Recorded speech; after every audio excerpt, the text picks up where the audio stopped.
I chose the direct vent mainly because with this particular corn stove, that's most of what it offered. One good thing about the direct vent, as it inhales the air from the outside, it's also heated from the exhaust going outside, so it kind of preheats the air as the stove runs.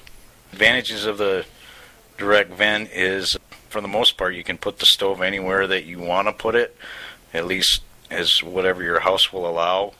Like in my house is a ranch style home, so it works really good to point it on one end of the house, and then I'm able to shoot it down a hallway, which efficiently heats the whole house. Installing the direct vent just amounted to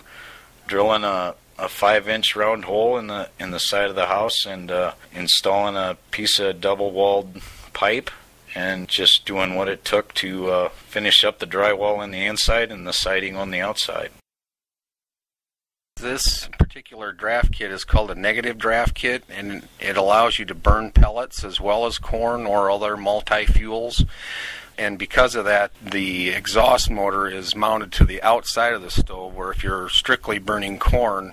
it's in the inside and it pushes the corn exhaust out,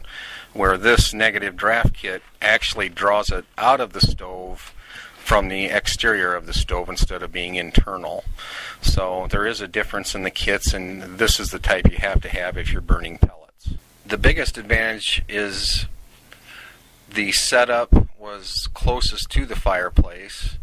and it would allow me to vent it without having a long run for the heat distribution into my ductwork. Well, the drafting when you start the stove is relatively quiet, and you do get some natural draft because it goes clear to the top of the chimney, which is about 25 feet up, and you get natural draft, which does help the exhaust draft out of the stove.